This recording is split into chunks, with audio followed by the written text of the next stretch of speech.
જય શ્રી કૃષ્ણ. જય શ્રી કૃષ્ણ. શું નામ તમારું? નૈનાબેન દિલીપભાઈ અડાલવા. ઓકે, કઈ જગ્યાએ રહેવાનું? 60 ફૂટ રોડ, સુરેન્દ્રનગર.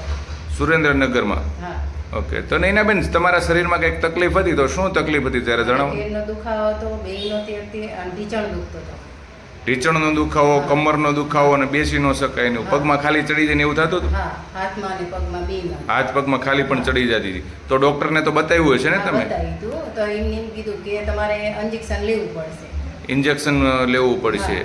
હા, બીજું? પછી અમે ના પાડી. મેં કીધું ના, ઇન્જેક્શન લેવી તો આપણે અહીંયા કામ ન થઈ શકે. ઠીક. હા, ઘરનું કામ ના થાય એટલા માટે તમે એવું બધું ના કર્યું. હા, તો અત્યારે તો સારું છે ને એકદમ? હા, અત્યારે તો સારું. ચલાય છે, કામ બધું થાય છે.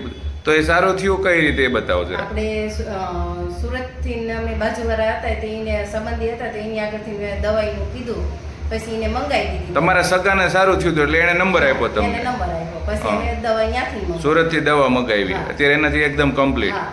તો હવે દવા બતાવો, કઈ કઈ દવા છે? આ દવા હતી. DB joint. હા. ત્યાર પછી એક આવડી આ હતી. આ છે ડીબી ઓર્થો અને આ એક ઓમેગા 3 પ્રો. આ 3 દવા લેવાથી તમને અત્યારે એકદમ સારું. હા, અત્યારે આ દવા પીવો છો તમે? ના. કોઈ પણ જાતની ડોક્ટરની કોઈ પણ જાતની દવા નથી પીતા? આનાથી તમને આડઅસર કેવું કંઈ થયું હતું? કશું નહીં. કોઈ જાતની આડઅસર પણ નથી થઈ.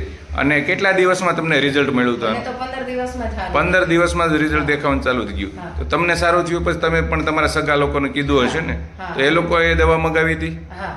એમને પણ કેવું હતું? એમને અત્યારે સારું છે. ઓકે, તો નૈનાબેન, ઘણા લોકો આ વિડીયો જોઈ રહ્યા છે, તો તમારું શું કહેવાનું છે કે આ દવા લેવા જેવી ખરી? હા, દવા આ લેવી તો સારું થઈ જાય છે, કારણ કે બીજી કઈ દવા ન લેવાય.